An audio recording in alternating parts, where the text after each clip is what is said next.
The culture has gotten to the point where manga is no longer the goated medium that it's always been revered as. Meanwhile, Korean manhwa and webtoon popularity has been rising for years, dominating the space.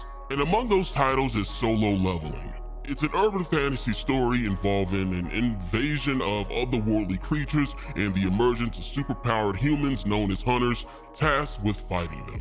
Though this plot has been used so often, Solo Leveling remains king of this premise, and with an anime on the way, your favorite monarch knows that you'll want to get your fix in the meantime.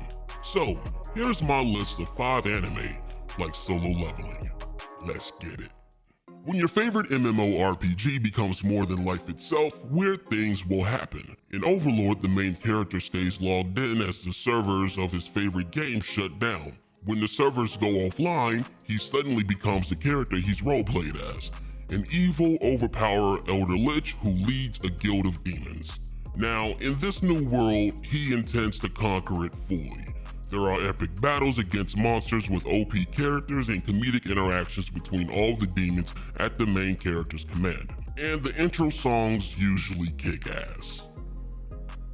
Second chances don't come easy, and often enough in anime, you'd have to die first before you get one. This is the case of that time I got reincarnated as a slime. After being stabbed on the street, putting an end to his unfulfilling life, the main character gets sent to another world, reborn as a slime. But it doesn't end there. He befriends and fights against some of the most powerful beings in this new world, creates a new nation, and becomes a literal king of monsters. As far as isekais go, this is one of the better ones worth watching. And there's a season 3 on the horizon, so if you haven't watched this before, it's definitely worth watching now. The anime we have here has to be a combination of a battle shonen centered around the most toxic relationship in the world. Tower of God centers around a main character of dubious nature chasing after his only friend into a massive structure, where he becomes wrapped up in the conflicts between superpowered beings as he climbs to the top and somehow becomes public enemy number 1. Tower of God was one of the first manhwa adapted into an anime. With season 2 coming, I promise it will only get better. Imagine getting summoned to another world against your will, getting hated on by the people who summoned you, and then getting serious criminal charges thrown at you because they don't like you.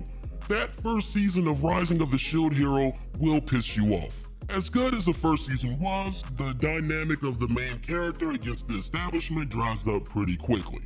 Not to mention, this series somehow made slavery a standard trope in isekai, which isn't weird at all. Honestly, the second and third seasons might leave a lot to be desired, but I'll let you be the judge of that. It's been a while since we got ourselves a good-ass fighting anime that wasn't weird or overshadowed by energy power-ups. At least, that's what I thought when I first saw The God of High School. Like Tower of God, this also started off life as a manhwa webtoon. Going into it, the premise is simple: an open tournament for fighters across the world. And going into it, the fight scenes were really good. Then, shit got complicated when they introduced JoJo stands and got really weird. Though at its core, the fight scenes are engaging even when the premise doesn't make a lick of sense at times. This one is still very much worth watching. And ladies and gentlemen, there you have it. 5 anime like Solo Leveling. Do you think there's a title that should be on this list? Do you have your own recommendations? Are you mad at this list? Let me know in the comment section down below. But that's all the time I have for you today. Thank you for watching. Remember to abuse that sub button, caress that like button, and as always, keep your crowns crooked and stay classy. Deuces.